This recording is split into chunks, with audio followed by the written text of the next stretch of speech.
조직적으로 이렇게 안 들어.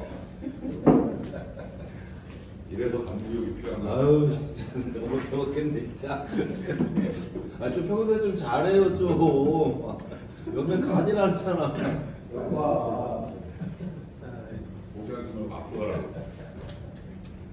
또 뒤에 하는. 또 저기 일정 잡아놓으니까 사야 이정호 바꿔. 이정호 좀 안 해. 너무 평가적이야. 예, 교육 시작해도 될까요? 예. 예. 오늘 그 교육 주제는 저희가 아무래도 소수노조이다 보니까 그래서 아마 좀 그 업종 부분은 다르지만 그럼에도 사실 소수노조가 좀 우분투하고 있는 좀 비슷한 업종에 있는 저희 공공운수노조 조합원 다른 그 조직에서 어떻게 활동하고 어떻게 조직하고 있는지 그런 걸 한번 같이 보면 좋을 것 같아서 그 전국 민주우체국본부의 복수노조와 활동과 쟁점에 대해서 허서연 교육선정국장님 모시고 교육하려고 합니다. 박수로 맞이하겠습니다. 반갑습니다. 아, 네, 정말 반갑습니다. 마이크 잠깐 하는 게 더 낫겠죠? 네. 저 다시 소개해드리겠습니다. 우리 대림동에 사무실 있을 때부터 뵀었던 분들도 뵙고 이러니까 너무 반갑네요. 우리 자랑스러운 공공운수노조 민주체육본부에서 교육선정 맡고 있습니다. 허소연 투쟁으로 인사드리겠습니다. 투쟁! 네, 저희 사무실이 바로 여기 옆에 충정도 우체국이거든요. 그래서 요거 발표 자료 하나 이렇게 딸랑 들고 걸어오게 됐는데요. 저희가 처음에 교육을 이제 제안을 받고 굉장히 의아했습니다. 많이 놀랐어요. 우리보다 훨씬 더 조합원도 많고 우리보다 훨씬 더 오래 활동을 하셨던 어떻게 보면 선배 노동조합인데 저희에게 교육이 왔다고 하길래 도대체 어떤 내용을 해야 하나 좀 사실 부담스러운 것도 있었습니다. 근데 하지만 이제 우리 민주버스본부 동지들보다 조금 더 늦게 노동조합을 만든 후배 노동조합이 어떻게 활동을 해왔는지 약간 어떻게 보면 약간 이런 대견한 마음으로 어떻게 활동을 해왔는지 찬찬히 봐주시고 이건 우리 사업장과 비슷하구나, 이건 우리 사업장과 좀 다른 부분이구나, 이런 거를 함께 편하게 얘기 많이 하는 그런 상호 교육이 되면 좋을 것 같다는 생각입니다. 우리 민주버스본부와 우리 민주우체국본부는 진짜 닮은 점이 많죠. 일단 첫 번째로는 우리는 전국적인 네트워크 사업장으로 이제 모두 다 이렇게 퍼져 있고, 그다음에 저희는 이제 우편이라는 공공성, 그다음에 이제 민주버스 본부들은 이제 버스라고 하는 그런 공공성을 지키고 노동권을 향상시키기 위해서 투쟁하는 것. 그리고 가장 큰 공통점은 우리는 복수노조 사업장에서 어용노조에 맞서 사용자뿐만 아니라 어용노조와도 함께 싸우는 투쟁을 벌여나가고 있다는 게 저희는 아주 큰 비슷한 점이라고 생각을 합니다. 그래서 그 안에서 저희가 어떻게 활동해왔는지 말씀을 드릴게요. 제가 사실은 어제 이거와 똑같은 내용으로 금속노조 교육을 다녀왔습니다. 근데 금속노조 교육을 할 때는 이 첫 번째 거를 소개를 많이 했었어야 돼요. 왜냐면 거기는 제조업 사업장이고 이 사업장이 이제 공장마다 다 따로따로 있으니까 저희가 차이점이 되게 많잖아요. 근데 우리 민주버스본부는 1번에 대해서는 자세하게 얘기 안 해도 될 것 같아요. 이미 서로 너무 잘 알고 있고 비슷한 점이 많으니까. 그래서 제가 오늘 좀 주요하게 많이 말씀드리고 싶은 것은 주요 활동 1, 2인데요. 우리 민주버스 본부도 노동조합 중앙이 하는 활동과 각 현장이 하는 활동이 조금은 다르다고 생각을 합니다. 그렇기 때문에 두 가지로 나눠서 우리 노동조합 민주체육본부 중앙은 어떤 내용을 주로 활동을 하는지, 그 다음에 지부와 저희 지역본부가 여기도 있지만 지역본부랑 지부가 어떠한 뿌리 활동을 하는지 요거에 대해서 좀 자세하게 말씀을 드리고요. 그 다음에 가장 마지막에 질의응답 있잖아요. 이걸 저희는 좀 서로 상호로 하면서 저도 궁금한 것이 있고 우리 민주버스본부 조합원 여러분들도 궁금하신 게 있을 테니 같이 얘기하면서 좀 풀어나갈 수 있는 부분이 많으면 좋겠습니다. 저희 노동자 소개 간단하게 드리도록 하겠습니다. 저희 민주체육본부는 2016년도 4월 13일에 만들어졌어요. 이게 복수노조, 소수노조의 서러움이 좀 담겨있는 날짜여가지고 좀 소개를 드리고 싶습니다. 우리 민주버스 본부 동지들도 처음에 만들어졌을 때 많은 역경과 탄압을 이겨내면서 만들어진 조합이잖아요. 네. 자, 여러분 혹시 이날이 어떤 날인지 기억하시는 분 계실까요? 세월 아이유. 16일. 네, 세월은 2014년도입니다. 숫자가 비슷하죠. 그거로부터 약 2년 뒤 이날은 사실은 빨간 날이에요. 총선 날입니다. 그래서 저희도 당연히 노동조합 처음에 만든다고 했을 때 회사도 난리 피우고 회사보다 더 난리 피우는 한국노총이 있었겠죠. 그렇기 때문에 그 눈을 피해서 우정사업본부 우체국 건물도 아닌 4월 13일 날 대전에서 출동총회를 하게 됩니다. 그래서 저희가 지금 만들어진 지 한 8년 정도 됐어요. 8년 정도 돼서 지금 조합원은 2,700 정도 됩니다. 저희가 우정사업본부나 어디 기자분들한테 말씀드릴 때 더 많이 뻥튀기 해서 얘기하는데 여기는 우리 같은 조합원분들이니까 있는 실 숫자 그대로 말씀을 드리도록 하겠습니다. 근데 저희가 2016년도 4월 13일에 출범할 때는 저희가 되게 기대에 미치지 못하는 숫자가 모였습니다. 150명 남짓? 저희는 원래 훨씬 많이 모일 거라고 생각을 했었거든요. 근데 그 정도로 이제 시작을 해서 어쨌든 지금 8년 동안에 그래도 이제 10배 이상의 거의 20배 정도 가까운 성장을 했다라는 게 지금 저희가 가지고 있는 중간 평가인데요. 이 정도 숫자라고 하면은 물론 민주버스 본부 조합원분들보다는 적지만 그래도 이제 조금 많다고 생각을 할 수도 있는데요. 일단 저희 간단하게 말씀드리면은 우정사업에 종사한다 라고 하는 사람들을 약 43,000명 정도로 볼 수 있습니다. 우리 버스는 한 몇 분 정도 된다고 보면 되나요? 전체. 네? 18,000명. 몇 명? 서울시만. 네, 서울시만. 18,000명. 18,000명 정도? 역시 많네요, 훨씬. 근데 저희는 전국에 있는 우정사업에 종사하고 있는 사람들이 이 정도이고요. 이 중에 2,000명 정도는 아예 노동조합법을 다른 노조법을 적용받습니다. 여기 공무원 노조법 적용받기 때문에 이분들을 빼고 나면은 한 33,000에서 34,000 정도가 저희가 조직을 해야 되는 숫자인데요. 그거에 비하면 아직 많이 부족하죠. 많이 부족합니다. 바꿔 말하면 앞으로 더 성장할 게 많이 남아있다. 저희는 항상 이렇게 생각하고 있어요. 자, 그럼 도대체 왜 이렇게 많이 조직이 안 되냐라고 하면은 당연히도 저희 노동조합 현황도 말씀드리도록 하겠습니다. 우리 노동조합이 있고 이 33,000이나 34,000 중에 절대 다수인 27,000이 한국노총 소속인 전국 우정노동조합에 있기 때문이죠. 우정사업본부가 밀레니엄 2000년에 출범을 합니다. 근데 우정노조의 역사는 60년, 70년이 넘어요. 여러분 혹시 그 우정사업본부 전에 있었던 최신청이라고 지금은 이제 역사 속에 사라졌지만 다들 아실 거라고 생각을 합니다. 이제 그때부터 뿌리 깊은 어용노조죠. 최신노동조합이라는 이름으로 그때는 이제 유니온샵 제도로 운영이 됐습니다. 자, 제가 딱 첫 출근을 하면은 사인을 해야 되는 그 무수히 많은 서류들, 뭐 월급 통장은 뭘로 하고 뭐 하고 하는 이 무수히 많은 서류들 사이에 살짝 노동조합 가입서가 이렇게 들어가 있었던 그런 그 유니온샵으로 운영이 되었었기 때문에 우리나라 노동조합 조직률 전체로 놓고 봐서도 아주 높은 조직률을 가지고 있죠. 그리고 지금도 이 조직 규모가 저희가 그래도 많이 가지고 오긴 했지만 유지가 되고 있는 상황입니다.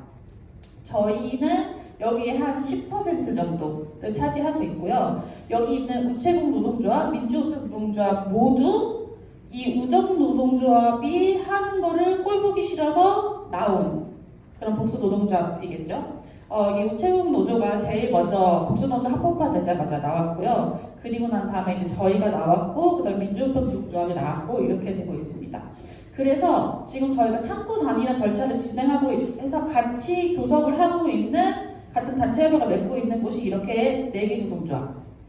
그 다음에 우체국 FC라고 해서 보험 설계사 분들이시거든요. 근데 이분들은 교섭단위 분리 신청을 해서 그게 이제 승인이 됐습니다. 왜냐하면 이 4개 노동조합 어디도 보험 설계사 분들을 조합원으로 두고 있는 노동조합이 없어서. 그러면 이 교섭단위 분리 신청이 되죠.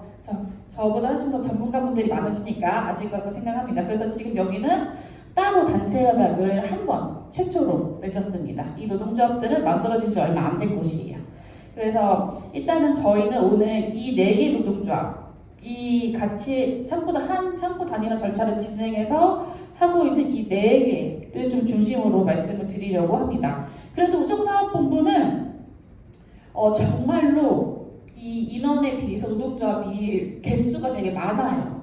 혹시 민주버스본부도 한국노총이랑 민주노총 말고 더 많이 있나요? 네네네, 역시 많군요. 그리고 저희는 아까 말씀드렸던 그 한 9,000명 정도의 그 과기부 공무원들이 공무원 노조법 적용을 받는 사람들이 한 5,600명 정도 조직이 돼서 따로 단체 협약을 체결하고 있고요. 그리고 우리 서비스 연맹 산하의 택배 노조 정말 활동 열심히 하시죠. 다들 잘 아시겠지만 그래서 여기는 이제 우정사업본부 산하의 우체국 물류지원단 소속이기 때문에 이분들도 따로 단체 협약을 따로 맺습니다. 자, 그러면 우정사업본부만 하더라도 단체 협약이 하나, 둘, 셋, 넷. 우정사업본부 사용자가 저희는 과기부 장관이 하거든요. 과기부 장관이 체결을 해야 되는 단체 협약이 이렇게만 해도 벌써 4개나 되는 거예요. 그렇기 때문에 저희가 이제 우스갯소리로 하는 얘기가 있는데 저희 민주우체국 본부를 포함한 복수노조가 좋은 일자리 창출에 기여를 굉장히 많이 한다. 저희가 생기고 난 다음에 우정사업본부의 노사팀의 인원이 2배, 3배로 늘어납니다. 그래서 이게 그렇게 되면은 그 일자리도 그냥 일자리가 아니라 당연히 정규직 공무원 좋은 일자리겠죠. 그래서 저희들이 노사팀 만나면 항상 우리가 없으면 너네들도 할 일이 없는 거 아니냐, 우리랑 많이 만나면 많이 만날수록 좋은 거 아니냐, 뭐 이런 얘기들도 농담 반, 진담 반, 진심이 조금 더 많이 섞여 있는 걸로 하고들 합니다. 그래서 저희는 지금 이 상황에서 유의미하게 숫자가 늘어나고 있는 조직은 저희가 유일하다고 생각하고 있고 실제로도 그렇습니다. 그래서 저희가 정말 작게나마 우리가 왜 이렇게 우정사업본부 안에서도 나름 입지가 생기고 그리고 조합원분들도 한 8년 동안 그래도 한 20배 정도 성장할 수 있었던 이유를 3가지 정도로 좀 정리를 해왔습니다. 이거는 먼저 우리 노동조합 중앙이 어떻게 했는지에 대해서 좀 말씀을 드리려고 하는데요. 제가 생각했을 때 복수노조, 소수노조의 가장 큰 단점은 뭐다? 교섭을 할 수 없다. 교섭권이 없다. 그러니까 가장 큰 단점이라고 생각을 하거든요. 근데 저희는 그거 생각을 좀 한번 잠깐 바꿨어요.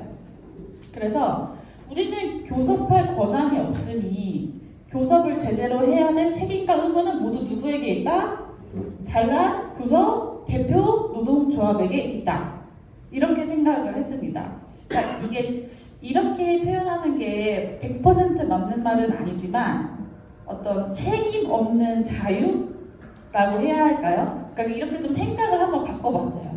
그래서 그때부터 저희가 한 게 뭐냐면 저희가 할 수 있는 그리고 현장에서 인정받을 수 있는 가장 최고의 요구안 마치 노동해방과 같은 그 정도 수준의 요구안들을 저희가 정말 많이 만듭니다. 그리고 사실 그때 당시에는 너무 절박하기도 했어요.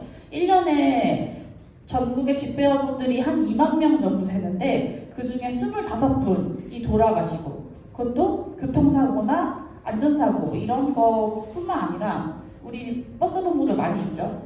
과로사라고 불리우는 돌연사로 많이 돌아가시고 이런 상황들이 있었기 때문에 저희는 이제 당시 중요한 요구들 중에 하나가 토요택배 폐지, 주호일제 쟁취 이런 거였는데요. 그러니까 노동시간 단축을 위한 요구안들이 가장 주요한 요구안들 중에 하나였습니다. 그래서 저희가 이런 요구를 했다는 사실보다는 이런 요구를 왜 했는지를 중심으로 말씀을 드리는 게 훨씬 도움이 많이 될 것 같습니다.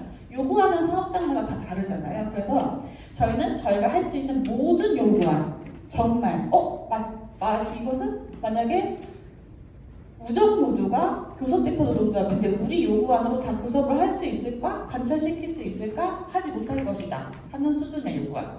그리고 바꿔서 만약에 우리 민주우체국본부가 교섭대표 노동조합이 됐을 때라고 하더라도 이 요구를 관철시킬 수 있을까? 하려면 1년 365일 포함을 해야겠구나라는 정도 수준의 그런 요구안들을 굉장히 많이 얘기를 했습니다. 그리고 실제로 그게 현장에 필요한 요구이기 때문에 많이 동의를 해주셨던 것도 있고요, 현장에서. 그래서 제가 이 교육을 준비하면서 2019년도에 우리 노동조합이 우정노조에게 보냈었던 요구안들을 한번 다시 찾아봤어요, 오랜만에.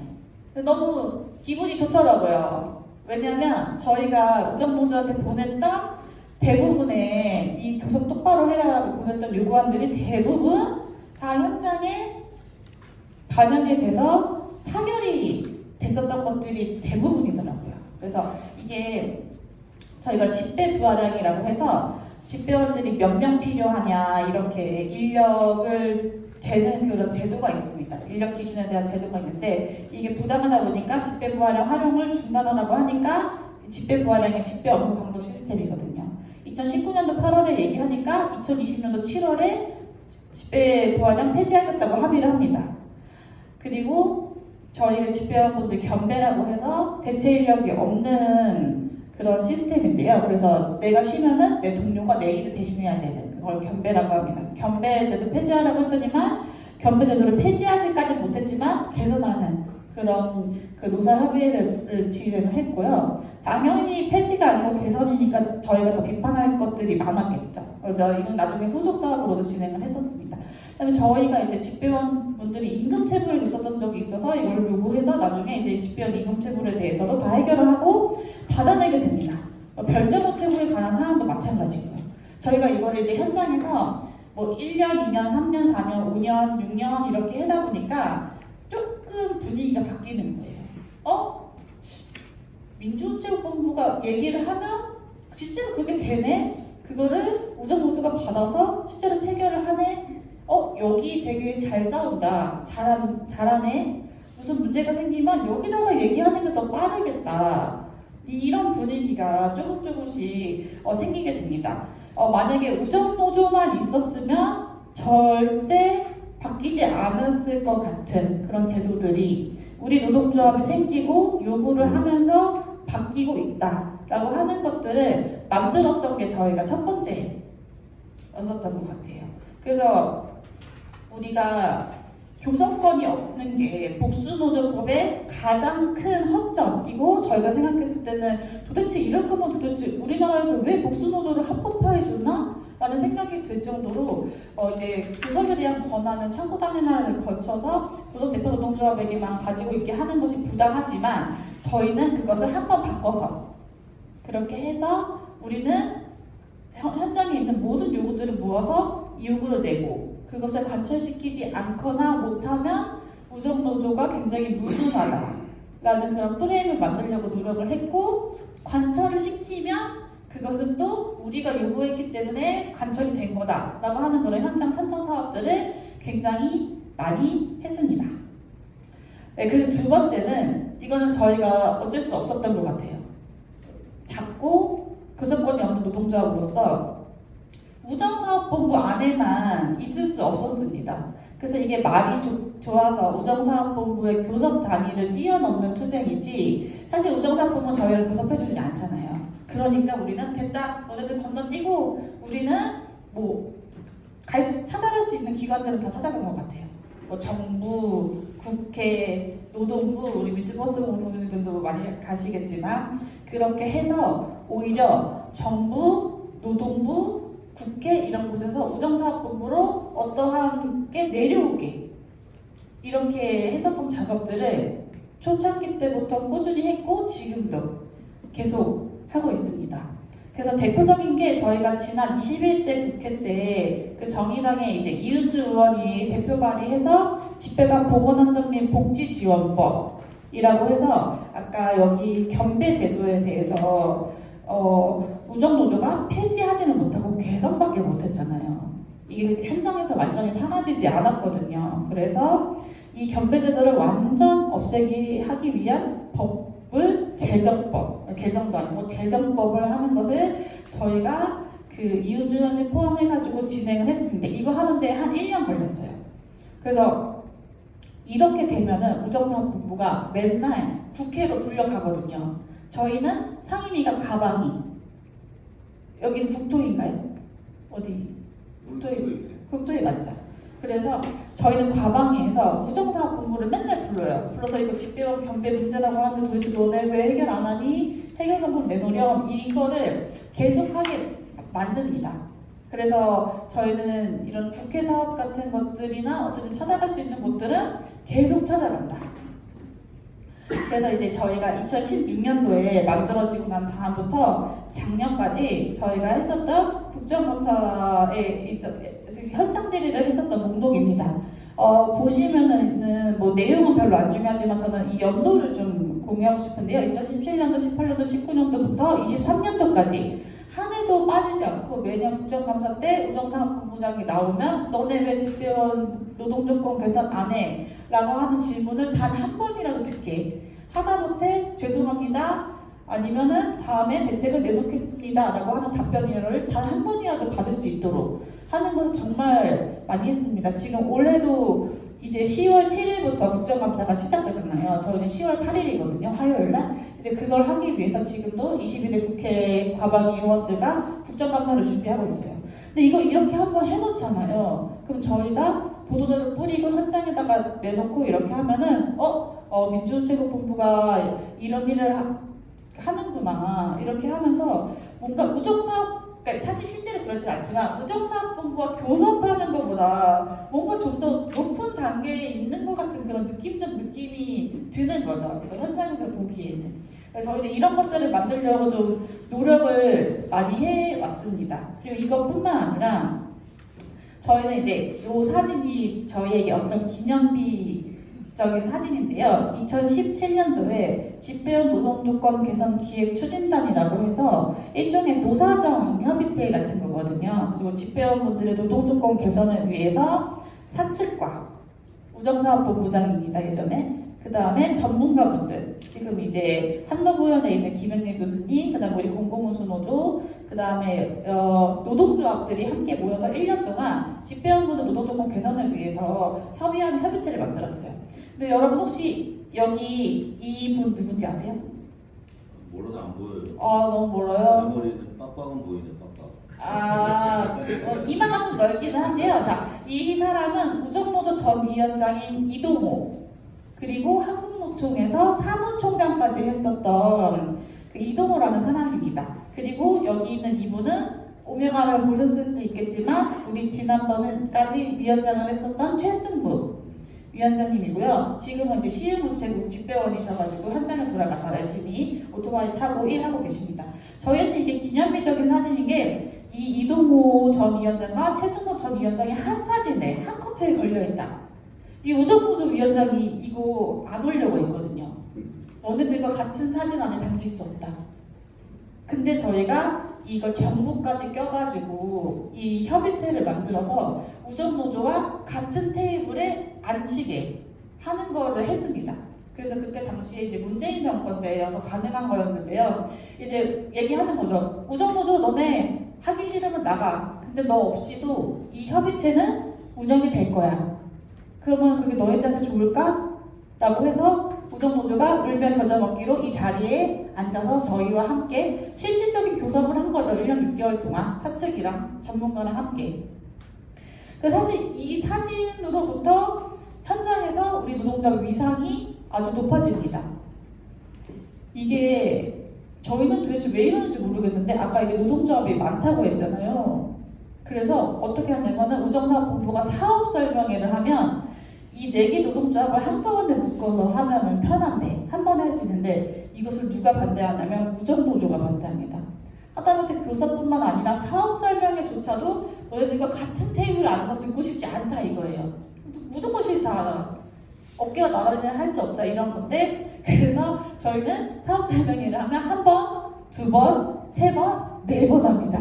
노사팀이 아주 바쁘겠죠. 그만큼 우정노조가 아주 어깨를 아직도 탁 펴고 활기를 치고 있는데 저희가 이렇게 조금씩 바깥에 이제 연대 활동을 통해서 우정노조와 우정사업본부 안에서는 아니지만 적어도 우정사업본부의 담장을 넘어서는 순간 너희와 우리는 같은 노동조합이다 라고 하는 그런 활동들을 되게 중요하게 생각을 했었습니다. 그리고 사실 이렇게 할 수 있었던 가장 큰 이유는 저희가 정말 많은 도움을 받았어요.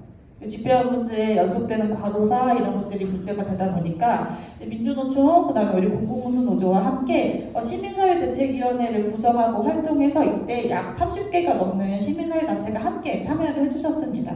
그렇기 때문에 여기 기획추진단도 구성이 되고 운영이 될 수 있었던 것이고요. 사실은 이런 것들을 하기 위해서 저희의 노동조합의 역량도 정말 많이 투여를 했죠. 한정된 역량을 어디에다가 얼마만큼 투여하느냐 모두 잘할 수 없으니까 라고 했을 때 저희는 우정사업본부 울타리를 넘어서는 데에 굉장히 많은 투여를 했습니다. 노동조합 중앙에서는 저희 같은 경우는 이따가도 말씀드리겠지만 저희 이제 사무처가 4명이에요. 이제 4명이서 계속 바깥에 돌아다니면서 이런 활동들을 했었던 거죠. 그리고 이제 뭐 우리 민주버스 본부도 마찬가지겠지만 돌아가시는 분들이 좀 많고, 근데 돌아가시는 분들을 보면 당연히 우리 노동조합 조합원이 아니라 애가 잔어령, 그다음에 저희가 우정노조 조합원분들이 많이 돌아가셨습니다. 그렇게 되면 사실 유가족분들은 생판 모르는 우리 남편이 우리 아들이 노동조합 가입한 줄도 몰랐는데 내가 가입한 노동조합도 아니고 다른 노동조합에서 와서 이렇게 좀 우리가 같이 순직 인정하는데 좀 같이 도움을 드리고 싶다 이렇게 가서 좀 진솔하게 얘기를 드리고 함께 해달라라고 요청을 좀 하는 작업들도 많이 했습니다. 그러면 이 유가족 분들이 판단하세요. 저희도 와서 얘기하고 한국노총도 와서 얘기하고 사측도 와서 이렇게 얘기합니다. 각각 따로 얘기하면 유가족 분들이 다 듣고 딱 판단을 해서 여기랑 같이 해야겠다. 이런 좀 생각이 들 수 있도록 하는 노력들도 많이 했습니다. 혹시 기억하시는지 모르겠지만 이제 이분 같은 경우는 서강주 우체국의 이기련 집배원님의 아드님이시거든요.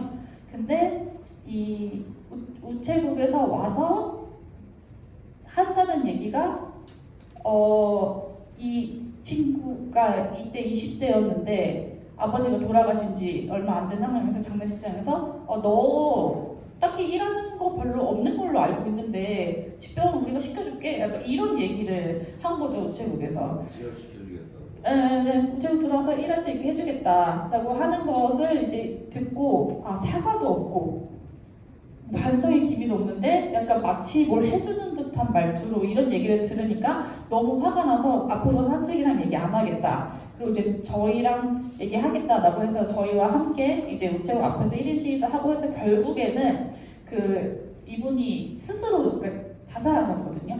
근데 자살은 어쨌든 저희 같은 경우는 많이 순직 인정받기가 어려운데 그래도 다행히 순직을 인정받아서 지금은 우리 민주노총 안에 있는 유가족 연대 모임 이런 것도 같이 참여하시고 우정사업본부 전반적인 노동조건 개선을 위해서 투쟁도 함께 해주셨던 너무너무 고마운 분입니다. 어쨌든 이렇게 하다 보니까 우정사업본부도 저희의 이야기를 무시 못하게 되는 거죠.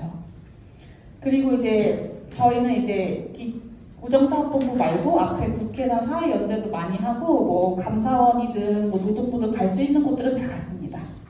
저희가 이제 이거는 한국노총의 너무 뻔한 레파토리죠. 이러지 않는 곳이 없는 것 같아요. 너무 뻔해서 지겨울 정도인데 저희 역시도 사측이 한국노총 간부들에게 임금을 불법적으로 지원을 한 게 있었습니다.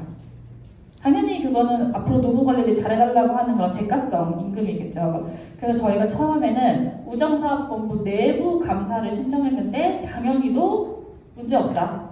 이것은 정당한 임금이다. 이렇게 얘기해서 저희가 감사원에 감사 신청을 넣어서 이때는 이제 감사를 실시하겠다라고 하는 내용을 공유했던 선정물인데요. 이 이후에 실제로 감사가 인용이 돼서 앞으로 그런 불법 임금 지원하지 말아라 라고 하는 답변을 받아냈습니다.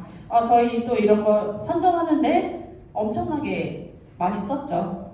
그래서 이렇게 저희가 찾아갈 수 있는 곳들이라고 하면은 모두 찾아가서 우정사업본부 울타리를 넘는 순간 너희와 우리는 같은 급이다 라고 하는 그런 활동들을 오히려 우리가 더 잘한다. 만약에 우리한테 교섭권 있으면 우리가 훨씬 잘할걸? 이라고 하는 것들을 많이 보여주려고 노력을 했습니다. 그리고 실제로 효과도 많이 봤고요. 우리 버스도 마찬가지고 저희도 그렇지만 정부기관이고 공공기관이다 보니까 정부, 국회 뭐 이런 데서 얘기하는 것들을 깡그리 무시할 수는 없어요.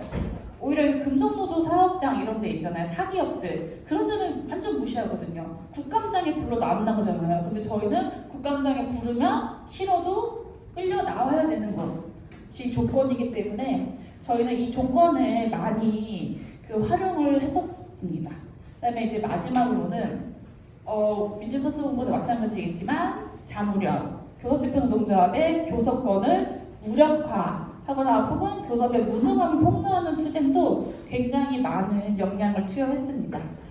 기억하시는 분들이 계실지 모르겠지만 2019년도에 우정 노동자들이 역사상 최초로 파업을 앞두고 있었습니다. 그치만 이제 당시에 국무총리였던 이낙연과 우정노조 당시 위원장이었던 이동호가 서로 무슨 협의를 했는지 모르겠지만 어쨌든 93%가 넘는 파업 찬성 여론이 있음에도 불구하고 갑자기 파업을 안 한다고 딱 접어버렸어요. 그리고 뭐 광화문 우체국에서 입장 발표 기자회견하고 이렇게 고개 숙이고 그리고 난 다음에 이낙연 그때 전 총리가 트위터에 우정 노동자들의 충정을 잊지 않겠다 이런 글을 올렸다가 우리 민주노총에서 바로 비판 성명 내고 그 트위터를 내렸죠. 어쨌든 이런 것들을 하면서 저희는 이 파업을 철회한 우정노조에 대한 비판을 정말 많이 했습니다. 입장도 내고 선전도 하고요. 그러니까 어떻게 했냐면 우정노조가 저희 노동조합 위원장님을 업무방해, 명예훼손으로 고소하였습니다. 당연히 다 기각됐죠. 어쨌든 그 정도로 타격이 많이 있었다는 거예요. 저희가 그래서 이때 2019년도 7월이거든요, 이게. 근데 2019년도 말에 조합원 수가 2배가 됐어요. 이때가 가장 많이 올랐었던 시기입니다.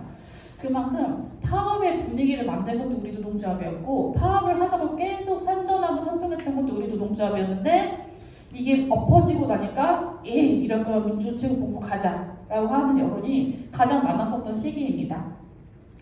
그리고 이제 요거는 광주에 있는 북광주 우체국인데요. 저희는 절대 다수가 우정노조이기 때문에 교섭은 당연하고 산보위 뭐 다 우정노조가 근로자 대표부터 해가지고 위원까지 다 하고 있거든요. 그래서 저희는 여기에 진입을 아예 못하는데 진입을 못하는 대신에 얘네들이 얼마나 무능하게 운영하는지 산보위 엉망진창으로 하는지 노동자들의 안전을 얼마나 등한시하는지 이런 것들에 대해서 하는 활동들도 많이 하였습니다. 이것은 산보위를 회의도 하지 않고 회의한 것처럼 꾸미고 대리 서명한 것에 대해서 폭로하는 기자회견이었었는데요. 기자회견 이후에 집회도 하고 그리고 뭐 언론 사업도 하고 하면서 얼마나 우정노조가 무능한지 그리고 노동자들의 안전과 건강에는 관심이 0점이 없는지에 대해서 폭로하는 활동들도 많이 하였습니다. 그래서 저희 같은 경우는 어떠한 여론을 만들기 위한 그런 홍보 활동이나 그 다음에 그 모든 요구안들을 최대한 많이 담아서 많은 조합원이든 비조합원이든 이런 게 필요하구나 라고 하는 사업들을 저 중앙에서 많이 했었던 것 같아요. 그리고 이제 두 번째로 그러면은 또 중앙이 이렇게 하는 동안 지역본부랑 지부는 어떤 것을 했냐 어떤 것을 중점으로 했냐 굉장히 중요하죠. 이것에 대해서 조금 정리를 했는데요. 저희 사업장도 그렇고 민주버스 본부도 그렇지만 우리 사업장은 꼭 이렇게 하라는 게 아니라 우리 사업장의 특징을 딱 놓고 봤을 때 우리는 전국 단위 사업장으로 네트워크망이 있기 때문에 집배원분들 같은 경우 특히나 개인 업무 시간이 너무 많다. 혼자 있는 시간이 되게 길잖아요. 우리 버스 본부 동지들도 그렇고 그렇기 때문에 저희는 최초 조직화에 이 SNS를 통한 조직화가 가장 드리는 비용 대비 효율이 좋았습니다. 그래서 초창기에는 이걸 정말 많이 활용했어요. SNS 밴드나 페이스북이나 뭐 이런 것들을 통해 가지고 저희를 알리는 사업들을 많이 했고 더해서 언론 사업. 다들 이게 핸드폰으로 맨날 뉴스 보니까 또 집배원 이렇게 뉴스가 많이 나게끔 하는 사업들을 많이 했었고요. 저희 그리고 두 번째로는 교육을 진짜 많이 했습니다. 1년에 한 번씩 전조합원 교육대회를 했어요. 그러면 저희가 전라북도 무주에서 하거든요. 그러면은 뭐 500명, 600명 와도 그냥 같이 교육하는 거예요. 거기서 다 같이. 그리고 교육의 내용은 당연히 우리 현장에서 타협을 많이 받으니까 부당노동행위, 그 다음에 뭐 노조법이나 관련한 법이나 뭐 그 직장 내 괴롭힘이나 뭐 이런 관련한 법적인 교육도 진짜 많이 했지만 노동조합에서 이런 걸 해야 되나? 할 정도로 업무 매뉴얼. 뭐 예를 들면은 등기는 어떻게 해야 되고 법원 등기는 반드시 당사자에게만 줘야 되고 뭐 이런 것들이 있잖아요. 회사에서 해야 하는 업무 매뉴얼에 대한 교육까지도 했습니다. 왜냐하면 업무를 조금만 삐끗 잘못하면 당연히 현장에서 바로 징계로 이어지니까. 우리 조합원분들은 똑같이 뭘 하나 잘못해도 우정도 조합원들은 그냥 넘어가고 우리 조합원분들은 득달같이 달려들어서 경고, 주의 이런 것들을 주는 게 많잖아요. 그래서 저희는 이런 것들을 사전에 당하지 않게 하자라고 하는 것들이 되게 컸습니다. 그래서 좀 슬픈데요. 우리 조합원분들은 민주버스 홍보도 마찬가지겠지만 노조 활동도 엄청 많이 하고 일하는 것도 현장에서 1등. 저 사람 진짜 일 잘한다. 열심히 한다. 약간 이러한 좀 표상도 어느 정도 있었어야 돼요.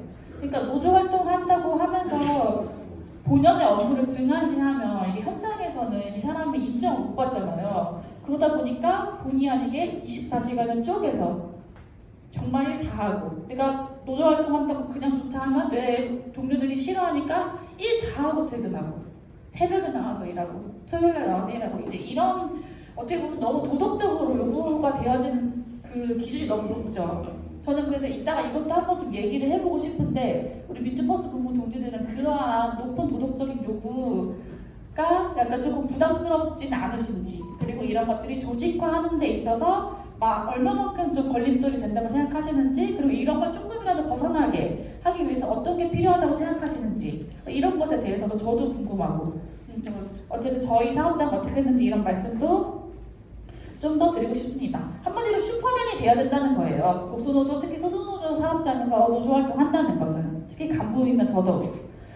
그래서 저희는 교육을 정말 많이 했고요. 그리고 이제 전조합원 교육대회를 하기에는 규모가 너무 커져서 지역본부 교육대회로 지금 바꿔서 한 지 한 2년째 됐습니다. 전 내일도 경상북도에 교육이 있어서 가는데요. 이렇게 이제 교육을 많이 하는 것이 조합원분들도 필요하다고 생각하고 그리고 저희는 무조건 교육 평일에 못해요.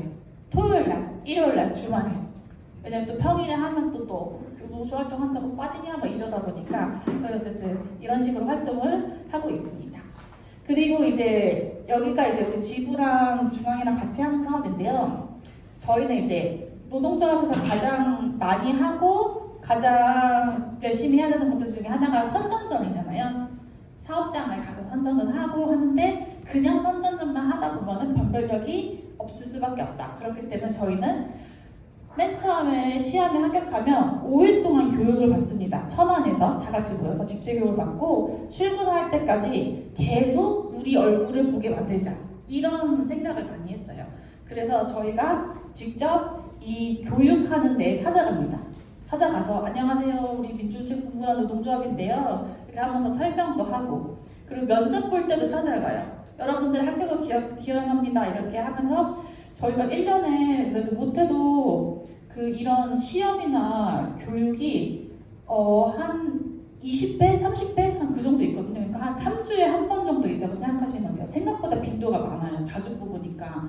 근데 이런 것들을 그냥 놓치지 않고 꼭 쫓아가서 선전전을 한다는 거죠. 그리고 우리 지부에서는 뭘 하냐면은 이분들이 첫 출근하는 날 그날 지부장님들이 조금 손해를 감수하고서라도 늦게 출근을 합니다. 그러니까 늦게 배달을 나가요. 우체국에 들어와서 임용식이 있을 때까지 계속 기다려요. 안 나가고 오토바이 안 타고 기다리고 있다가 임용식 끝나고 나오는 순간 안녕하세요. 저기 지부장인데요. 하면서 민주주택 공무원 어떤 노동조합이고요. 이렇게 하면서 그런 선전을 하는 것을 저희가 다 같이 하기로 결의를 했어요.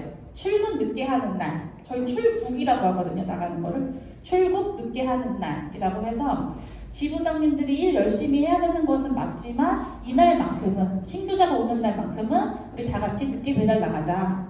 그래서 들어오는 신규자들은 반드시 다 우리 노동조합으로 올 수 있게 하자. 왜냐하면 우정노조에서 넘어오는 것보다 무노조에서 우리 노조로 오는 게 훨씬 쉽거든요. 한 번 발을 들이면 빼기가 어렵잖아요. 그래서 신규자부터 조직가자 이런 활동들을 지금까지 계속 꾸준히 해오고 있습니다. 이 사진이에요.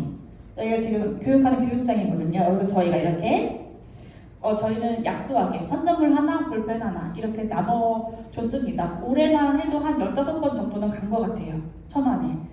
근데 저희가 이렇게 하기 시작하니까 세종시 우정사업본부 중앙사무실에서 놀고 계시던 분들이 갑자기 천안에 이렇게 나타납니다.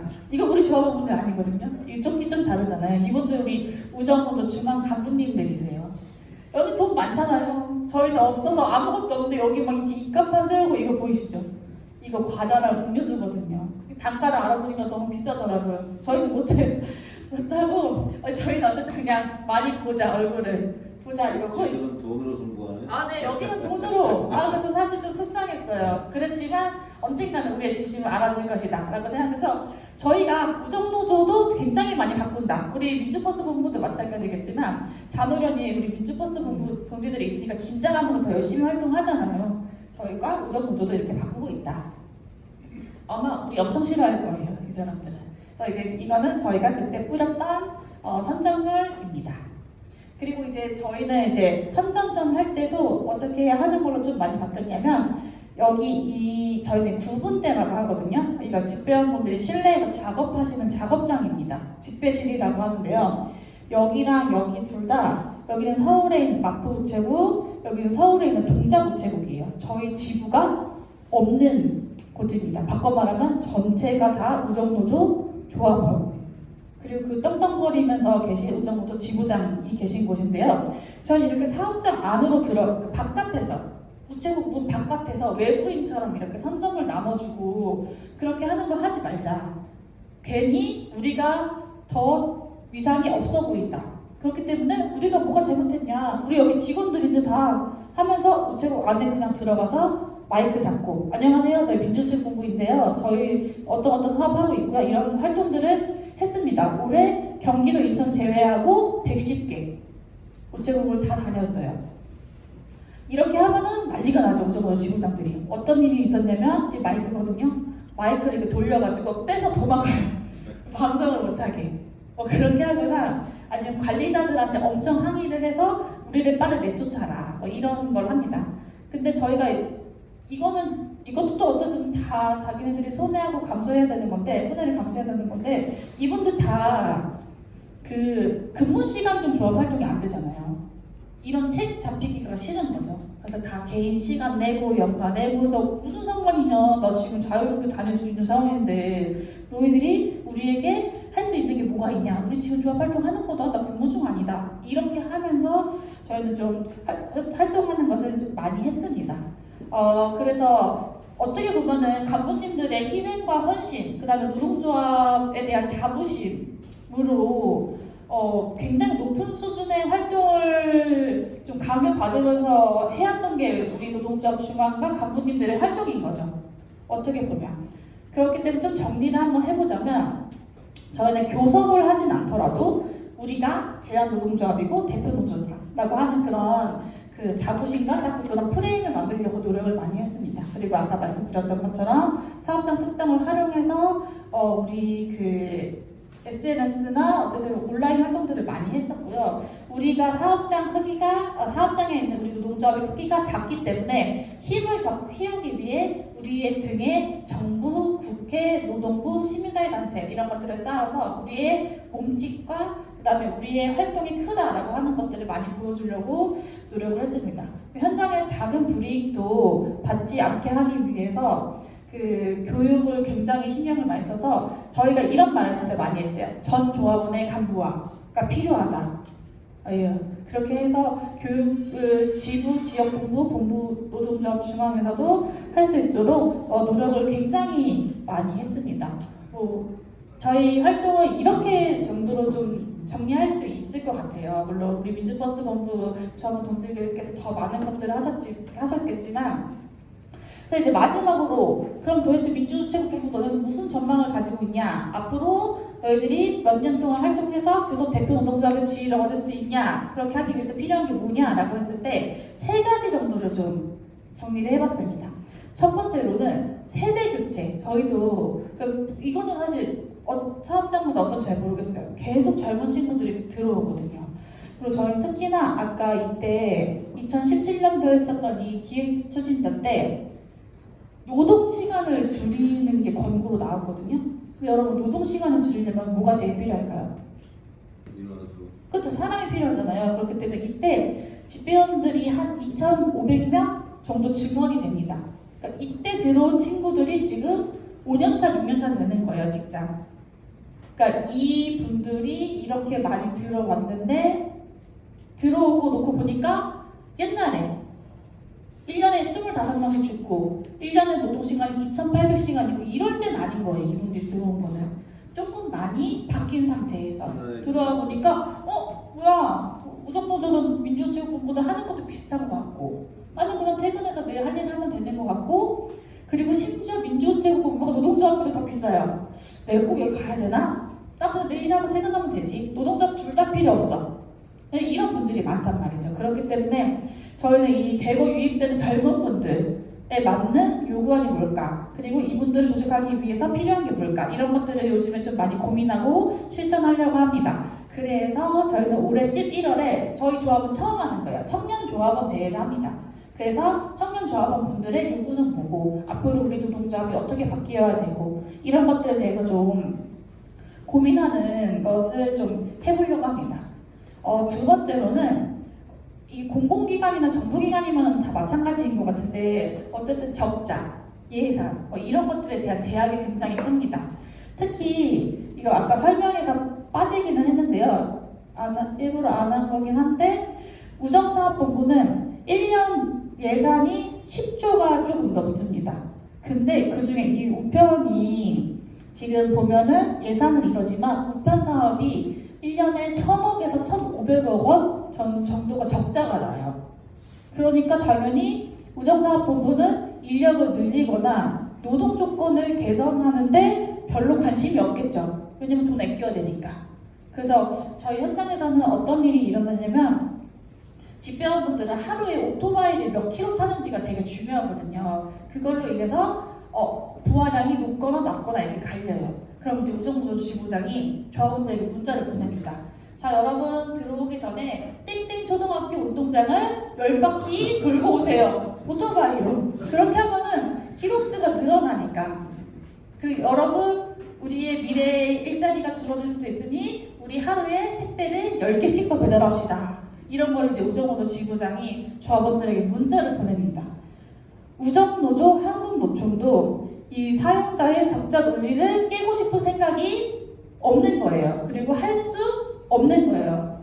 이거는 우리 민주노조 조합원들만, 민주노조만 할 수 있는 거거든요. 그렇기 때문에 이런 우본의 특성을 악용해서 노동 조건을 저해하려고 하는 시도를 저희는 막으려고 노력을 많이 하고 있습니다. 실제로 이제 그 법이나 제도를 바꿔가지고 정부 예산에서 안정적으로 지원을 받을 수 있도록 하는 그런 우편법 개정하는 사업도 좀 하려고 하고 있고요. 이런 식으로 한국노총은 하지 못하는 이야기할 수 없는 것들을 얘기하려고 하는 것들이 하는 게 저희 향후 전망 중에 하나이고 마지막으로는 저희 이 전체 조합원분들 중에 좀 약간 아쉬운 게 있다면 대부분이 직군이 집배원분들이라는 겁니다. 저희가 초기 조직화 때 집배원분들을 좀 주요하게 조직화하려고 했었던 게 있기 때문에 그런 것도 있는데요. 실제 우정사업본부 안에는 우리 집배원분들 말고도 우체국 창구에 앉아 계신 저희는 이분들 계리원이라고 부르거든요. 계리원분들 그 다음에 우체국 안에서 우편물을 구분해 주시는 우정실무원분들, 우편원분들 이렇게 직군이 많습니다. 그래서 이 분들까지 우리가 확장을 해야지 지금 2,700에서 5,000, 10,000, 15,000, 2만으로 넘어갈 수 있다고 생각을 해요. 그러니까 저희에게 되게 절실한 과제이거든요. 그래서 저희는 이렇게 세 가지 정도를 향후 전망이라고 생각을 하고 있고 이런 것들이 해결이 되어야지 우리가 앞으로 무소대표 노동조합이 되어서 이제 우정사업본부에 있는 노동 조건을 획기적으로 향상시킬 수 있다라고 생각을 합니다. 네, 그래서 저에게 주어진 시간이 1시간인데요. 지금 딱 45분이 지났습니다, 여러분.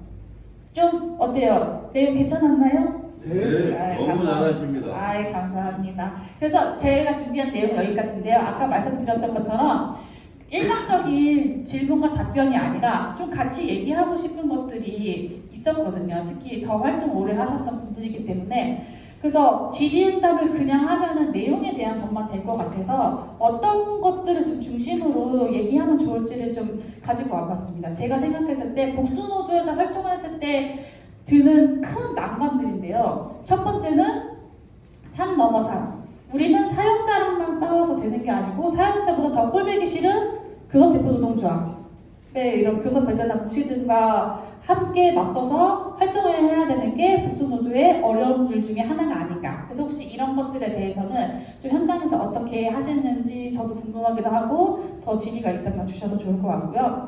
그 다음에 아까도 간단하게 나오기도 했는데 활동하는 것 자체가 어려워요. 노조법 자체가 교섭대표노동조합에게만 굉장히 유리하게 되어 있기 때문에. 그래서 저희는 그 단체협약 맺을 때 우리 민주버스 본부에서 단협 투쟁했었던 거를 되게 많이 봤거든요. 사무실 그거 투쟁해가지고 이기셨던 거나 이런 그 판결문이 너무 도움이 많이 됐습니다. 정말 감사해요. 그래서 저희 같은 경우는 일단은 저희 전체 타임오프가 43,000시간이 있습니다. 우정사본부에 주어진 게 43,000시간이 있는데 그 중에 4만 시간이 우정노조한테 가요. 그러면 저희 나머지 그 3,000시간을 가지고 이 4개 노동조합이 알아서 써야 되는 거예요. 그러니까 주어진 시간 자체가 굉장히 작죠. 그렇기 때문에 간부분들에게 요구가 되어지는 역할이 굉장히 높고, 그래서 이런 것들로 인해서 생기는 어려움이나 이런 것들을 어떻게 해결했는지, 그리고 뭐 앞으로는 어떻게 해결하려고 생각하는지 이런 것들에 대해서도 좀 질의나 뭐 답변이나 이런 것들이 있으면 좋을 것 같고요.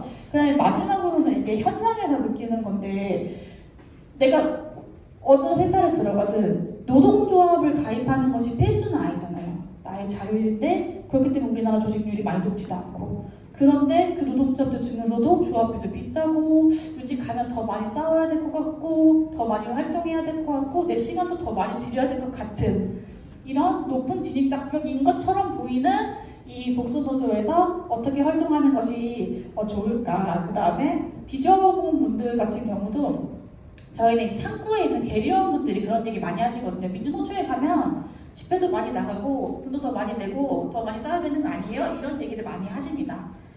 하지만 저는 그렇게 생각하지 않거든요. 우리 민주노총만큼 민주적인 조직 없다고 생각해요. 여러분 다 집회 나가고 이런 거 다 여러분들이 가고 싶어가지고 다 자의적인 마음으로 가시는 거잖아요. 그렇죠? 맞습니다. 오히려 뭐 더 동원하고 집회 참석할 때마다 돈 얼마씩 주고 이제 이런 거는 저쪽에서 더 잘하는 거죠. 근데 이런 게 외부적으로 보였을 때 되게 진입장벽이 높아 보이는 거, 저희는 초창기도 그렇고 지금도 그런데 이런 것들을 깨기가 되게 많이 힘들었습니다.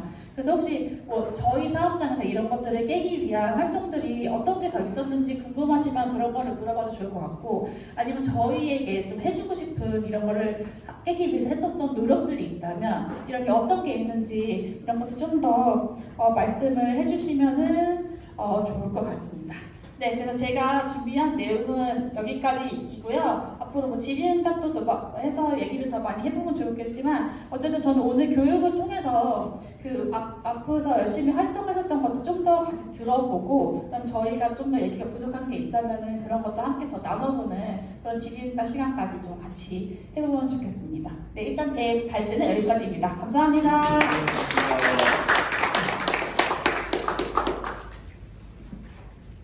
너무 어두웠죠? 네, 그래서 아까 말씀드렸던 것처럼 제가 아까 설명했던 것 중에 조금 부족하거나 짧았던 게 있다면 더 질의 주셔도 좋고, 아니면 뭐 자유롭게 토론해 주시는 거나 이런 게 있다면 말씀 주셔도 좋을 것 같습니다. 좀 궁금한 게 있는데요. 네. 저희가 운전을 하다 보니까 네. 이 우체국의 지금 노동자들하고 좀 우리가 좀 관계가 있는 게, 그 우체국도 택배 하시는 노동자분들 계시죠? 네. 그분들하고 오토바이로 해서 그 편을 이렇게 배달하시는 노동자분들이 계신 것 같더라고요. 네. 그래서 이제 저희들 운전하다 보니까 그 직종에 있는 분들하고 관심이 좀 저는 있는데, 그분들이 입사하는 어떤 과정이나 절차가 어떤 식으로 해가지고 입사를 시험 공채를 통해서 들어오는 건지, 그래서 그 연령 제한이 있는 건지 뭐 그런 게 좀 궁금하네요. 아, 네. 들어오는 과정. 저희 아까 이 노동조합 소개랑 거의 마찬가지인데요. 입직하시는 경로가 두 가지가 있습니다. 네. 첫 번째로는 이 우정직 공무원으로 입직을 하시는 경우가 있는데, 이렇게 해서 들어오시면은 일반 우편, 등기, 택배를 다 하시게 되는 거예요. 그리고 당연히 임금은 공무원 임금으로 받는 거고, 우리나라에서 이제 우편법상의 우편 사업이 국가 독점 사업이기 때문에 우정사업본부에 있는 직원분들만 이 우편을 만질 수 있는 거거든요. 가지고 이렇게 들어오시는 게 하나가 있고, 아까 우리 노동자분들 중에 택배 노조 우체국본부가 있었잖아요. 여기로 들어오시는 입직 경로도 있습니다. 이제 여기는 그 계약 형태가 아예 다르죠. 특수고용, 위탁택배 기사님들, 우리 그 CJ나 CJ 같은 곳들처럼. 그래서 여기는 우체국 물류지원단에서 그 계약을 체결하는 거기 때문에 그 물류지원단과 계약을 체결해서 위탁택배 기사님의 신분으로 이제 일을 하시게 되는 거죠. 이렇게 두 가지인데 자기가 선택하기 나름인 것 같아요. 만약에 내가 그냥 사실 요거는 뭐 나이 제한이 있었던 것 같긴 한데, 이건 나이는 잘 모르겠지만 어쨌든 그 이제 우정직 같은 경우는 당연히 정년 그거 60세가 있는 거죠. 그래서 내가 좀 길게 일한다라고 생각하면은 그래도 이제 뭐 우정직이나 국가공무원으로 들어오시는 걸 선호하고, 뭐 그렇게 길게 일할 생각 없다라고 하면은 기사님으로 일하시는 게 초창기에는 임금 훨씬 높아요. 공채로 들어오는 건가요? 어떤 시험을 봐가지고요? 네, 우정직은 국가공무원이니까 네. 네. 시험 보더라고. 네, 시험 보고 그 시험은 지방청별로 해요. 서울, 경인, 충청, 경북 이렇게. 친구는 여기서 근데 이제 오면서 시험 보고 조합활동 관련된 괜찮아요. 준비를 해야지 무슨 아니, 그러니까 아유, 제가 할 때는 예비 조합원. 우체국 가려고? 지금 질문을 드리는 이유가 뭐냐면은, 이제는 우리 그 우체국 노조하고 우리 버스 노조하고 약간 어떻게 보면 시작하는 단계가 있잖아요. 진입하는 과정이 있잖아요. 그래서 뭐 상당히 뭐 조합원 소수 노조로 출발하셔가지고 상당히 뭐 발전을 많이 하셨는데, 그래도 뭐 대단하다고 저는 대단하신 것 같아요. 근데 저희한테 변명한 변명이 뭐 이런 부분도 이제 아시겠지만, 저희 각 회사별로 이제는 그 소위 그 인원을 뽑아요. 운전하시는 분들은 뽑는데, 특별한 어떠한 뭐 운전이라는 게 공채를 통해서 들어오는 것도 아니고, 소위 요즘에는 뭐 그 표면적으로 뭐 많이 뭐 투명화 돼가지고 입사를 시킨다고 하지만, 그 거의 뭐 다수 노조의 어떠한 그 출처이라는 영향으로 해가지고 입사하는 경우가 많거든요. 그러다 보니까 진입하는 과정에서부터 소위 태생부터 한국노총이 어떠한 혜택을 받아가지고 들어왔다는 생각을 하는 사람이 많아요. 대다수가 현실이 그렇고. 그러다 보니까 소수노조의 존재 자체도 모르는 분이 대다수고, 또 내가 입사할 때 한국노총을 통해서 이렇게 소위 말하는 끈을 통해서 들어왔기 때문에 나는 여기에 그 어떠한 인연관계가 있기 때문에 우체국은 끈으로 소수노를 안 가기 쉽지 들어가요. 않다. 이런 게 많다고요. 그리고 소위 뭐 아까 나이를 또 여쭤본 거는 어떠한 채용 과정이라든지 젊으신 분들은 어떠한 그 기본적인 레벨로 해서 들어오는 경우가 있잖아요. 근데 버스 같은 경우는 그게 없어요. 뭐 30대부터 60대까지 다양하게 그 계층별로 세대별로 들어온다고요. 그러다 보니까 소위 생각하는 가치관도 틀리고, 자기의 어떠한 뭐 여러 가지 자기 어떠한 상황도 틀리고 여러 가지가 있어요. 그러면 쉽지 않다는 거죠. 근데 소위 우리도 뭐 회사가 아니고 이제 학교를 이제 다 정규 과정을 밟았지만, 학교 같은 경우는 비슷한 나이 또래에서 이제 단계를 다 해가지고 중고등학교 올라가지 않습니까? 그러다 보니까 어떤 의식이라든지 상황 자체가 비슷해요. 그래가지고 어떻게 보면은 그런 어떤 동질성이라든지 이런 게 있는데, 이 버스 계통은 나이도 천차만별이고 뭐 30대부터 60대까지 있다든가, 그리고 어떤 채용 과정이라는 것도 제가 볼 때는 그야말로 좀 형식적이라는 거죠. 어떤 레벨이 많이 없어요. 진입장벽이 쉽다는 거죠. 그렇죠. 저는 네. 근데 이런 것들이 우리가 반드시 조건이 같아야지만 얘기할 수 있는 건 아니잖아요. 전 조건이라고 생각하거든요. 네. 그럼 저희도 저희의 조건이 이제 있는 거죠. 이제 뭐 예를 들면은 공무원 시험을 보고 들어와야 된다고 하는 거는 조건인 거고, 그럼 네. 이 조건에서 우리가 어떤 활동을 할 것이냐라는 거를 이제 생각을 해야 되는 거죠. 저희도 비정규직 집배원분들이 계시거든요. 이제 네. 그분들은 우체국장이 뽑아요. 우체국장이 뽑으면은 뭐 우정노조 지부장이나 간부들이 여기다 막 이렇게 데려다 놓는 거죠. 그러면은 너 내가 입사시켜준 거니까 우정노조 들어와야지 이런 것도 있거든요. 근데 그거는 조건인 거잖아요. 그렇죠? 그럼 이 조건에서 우리가 어떻게 활동을 하는 게 맞을까? 그러니까 이러한 지금 구체적인 내용으로 이렇게 좀 같이 고민을 하면은 좋을 것 같아요. 그래서 저희는 근데 사실 이제는 그런 고민을 못 하는 게 뭐냐면 뭐 10명 뽑으면은 5명 지원하거든요. 그래서 이제 오히려 예전에는 경쟁률이 높았어가지고 우정노조 지부장 친구나 뭐 가족만 뽑힌다 이런 게 있었다면 이제는 아예 경쟁률이 1.0도 안 돼가지고 그래서 우리도 지금은 저희가 더 많이 사람을 모아서 무조건 아는 사람 다 데리고 오자 이 정도가 된 상황입니다 지금. 또 궁금한 게 많아요. 그만해. 우체국 가. 누가 뽑아주겠어? 나 같은 사람은. 뽑아줘. 김학은 대장님이 말씀하시는 내용에 대한 그 의미는 아니는데 네. 그 얘기에 대한 질문과 궁금증을 시청으로 좀 만들어봐. 그게 내가 하고 싶은 얘기야. 제가 좀 이 교육을 들으면 솔직히 개인적으로 좀 창피했어요. 좀 여러 가지 많이 좀 고민이 했던 교육인 것 같아요. 뜨끔했습니다.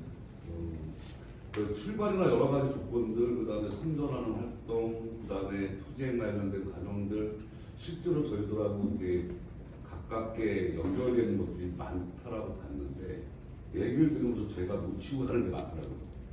얘기를 들으면서 그래서 참 이관련돼서는 박상길 동지도 고민이 좀 필요할 것 같다는 생각도 있고 제가 진짜 궁금한 건 이 복수노조 이후에 그 당시 초창기에 민주노조로 만들었던 많은 조합원들이 연령대가 다 정년퇴임을 하는 가정이 되고 그리고 또 적극적인 조직 활동이 없다 보니까 새롭게 그 자리를 메울 수 있는 조합원들이 많지가 않은 게 지금 현장의 현실이에요. 그러다 보니까 좀 길게는 미래가 없다라는 생각이 들긴 하거든요. 민주버스 본부 자체라는 거에 대한 조직이. 그래서 아까 이 교육의 중간에 말씀하셨던 것처럼 이제 5년차 되는 여러분 청년 관련된 부분에다 사업을 준비하고 있다고 하는데 이거 좀 구체적으로 어떤 걸 준비하고 있는지 그걸 생각해 주시죠.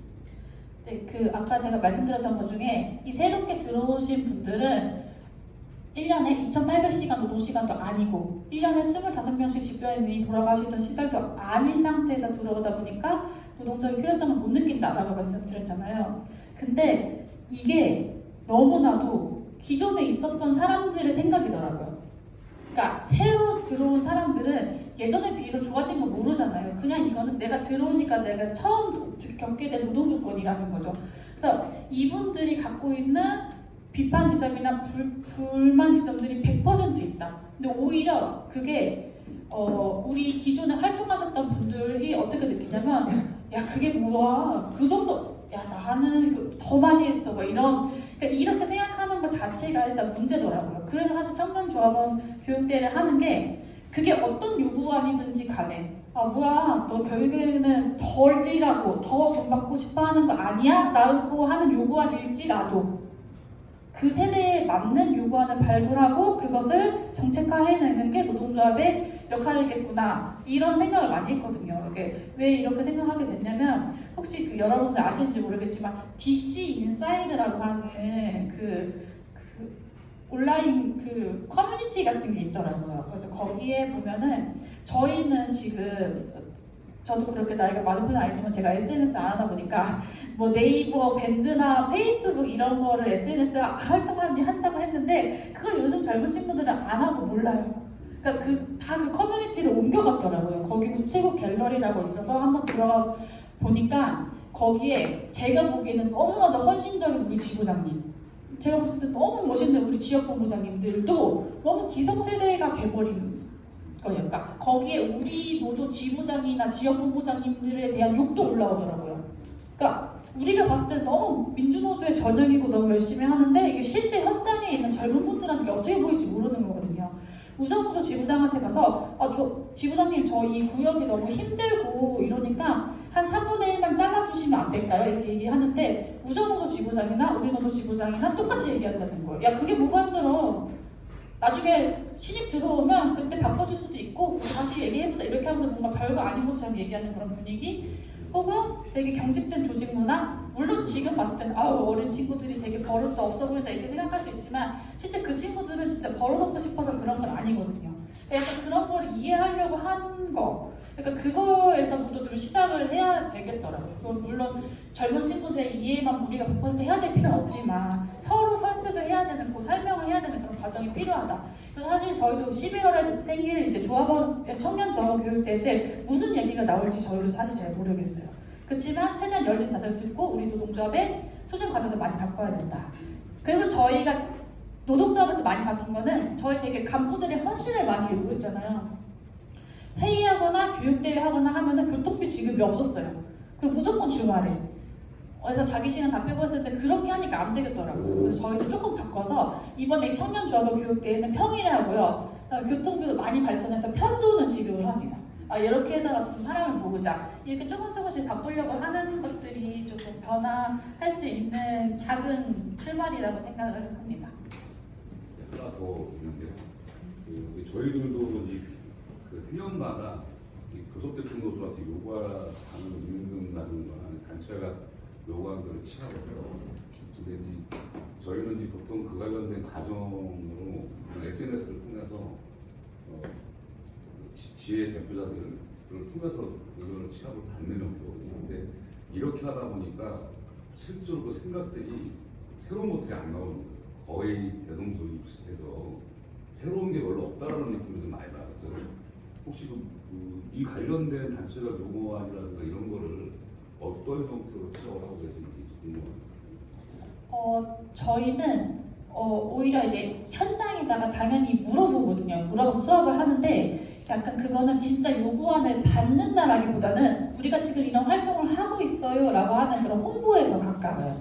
그러니까 실제로 현장에서 가지고 오는 그런 요구안들이 이게 이렇게 얘기하면은 좀 안 좋을 수도 있지만 노사협의회 요구안으로 올리기가 좀 그러니까 아예 상이 안 맞는 그런 요구들도 많거든요. 뭐 예를 들면 자판기에 있는 음료수 종류가 다양화됐으면 좋겠다. 뭐 이런 거 있잖아요. 그건 뭐 지부나 뭐 우체국 차원에서 이제 할 수 있는 거지만 중앙노사협의회 안건이 이런 걸로는 좀 맞지는 않잖아요. 근데 어쨌든 그렇기 때문에 그 현장에서 의견을 묻는 것도 있지만 그것보다는 노동조합 중앙이나 아니면 지역본부장님들이나 이런 간부분들이 새로운 요구안을 찾으려고 계속 노력을 많이 하는 게 있는 것 같습니다. 그래서 저희가 이제 가장 최근에 하고 있는 것은 아까 말씀드렸던 것처럼 변배제도 개선 뭐 이제 이런 건데요. 찾다 보면은 조그만 거라도 찾아지더라고요. 그래서 가장 저희가 최근에 또 찾은 것 중에 하나는 이게 저희는 공무원 재해보상법에 있어서 위험직군 공무원에 경찰이랑 소방이랑 국정원이랑 이런 사람들은 들어가 있는데 집배원은 빠졌더라고요. 그러다 보니까 이분들이 병원에 가면은 병원비도 후불로 낼 수도 있고 막 이렇게 해야 되는데 그런 지원을 못 받더라고요. 그래서 뭐 그런 것들 찾아서 하나라도 좀 열심히 찾으려고 노력을 하고 있는 것 같아요. 그래서 저희도 그런 그 요구안이 많이 고갈된다 이런 걸 많이 느끼고 있는 상황입니다. 그럼 교섭을 하게 되면은 사측이 아까 장관이 되는 거예요? 네, 저희는 그러니까 교섭은 다 우정사업본부랑 하다가 마지막에 체결만 과기부 장관이랑 해요. 그러니까 결국에는 사측이 과기부 장관이 되는 거예요? 네. 아니 원래는 대한민국 정부인데 네. 정부가 이제 과기부 장관한테 위임을 하고 과기부 장관이 실무교섭을 우정사업본부장한테 위임을 하는 그런 형태입니다. 우리는 서울시장이 그러니까 아니 뭐 현실적인 얘기인데 이게 장관이 아니, 어떻게 나- 보면 이쪽 우체국 이쪽 분야가 상당히 이거는 뭐 공공성이 많잖아요. 그야말로. 근데 이게 이 버스 같은 경우는 아직까지도 그 개인 기업이라고 볼 수 있어요. 이게 준공영화됐다 그래도. 그러니까 이 어떤 사이즈 자체가 이 우체국 같은 경우는 아니 장관하고 교섭을 하니까 당연히 이게 굉장히 이게 뭐 어떤 레벨이 있죠. 근데 이거는 고소를 한다는 자체가 사약을 하는 거거든요. 사업주하고. 그러다 보니까 이게 어떻게 정치권이나 이런 데에서도 조금 관심이 좀 어떻게 보면 좀 적을 수도 있고 좀 화두가 되기도 뭐 여러 가지 이유가 있겠지만 그런 면이 없지 않아 있는 것 같긴 해요. 네, 그렇죠. 그게 이제 차이점이죠. 그래서 어떻게 보면 그것도 조건이니까 네. 그 조건에 맞는 어떤 전략을 우리가 같이 짜는 게 좀 저희의 과제가 아닐까 싶습니다. 혹시 더 질문이 없으시다면 교육을 마쳐도 괜찮을까요? 네. 네, 오늘 시간 내주셔서 정말 감사합니다. 앞으로도 자주 많이 뵈면 좋을 것 같고 저희에게도 많이 여태까지도 정말 많은 도움이 되는데 앞으로도 많이 도움 주고받는 그런 사이가 되면 좋을 것 같습니다. 오늘 정말 너무 고생 많으셨습니다.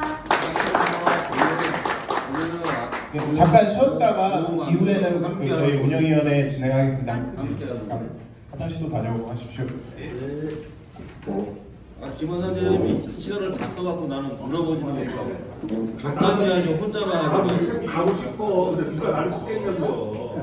1분씩만 줘. 앞으로 1분씩만 기회. 하고 싶어. 지금 병력이 여기다 들어가는 시간을 다 써갖고 우리가 질문을 못하잖아. 왜 저를 안 뽑아요? 가봐요 일단 먼저. 아니 그게 아니라 시간을 다 쓰니까 질문을 못하잖아. 앞으로 1분씩만 줄 거야. 아니 근데 나 궁금한 게 너무 많아. 그래. 아니 우리는 못 물어보잖아. 아니 혼자 다 물어보. 그래. 딴 사람 물어봐야지. 나도 여기 막 질문하고 한참 써놨는데 다 지워버렸어. 너무 혼자 독단적으로만 해 어떻게. 가능하고 있고 아이디어가 없으면 대표제가 아니 근데 여기는 정년 거기는 정년 똑같잖아. 네? 자 우체국은 정년이 몇 살이에요? 60? 가면은 바로 아웃이네. 여기는 63세인데 가자마자 아웃이구나. 그러니까 60, 60. 이래봐 얼마 받아? 12개 받고 끝나지. 임금을 받아야 연금도 나올 거 아니야. 네, 동지들 3시부터 회의 진행될 수 있도록 너무 멀리 가지 마시고요. 3시부터 5차 운영실 진행하겠습니다.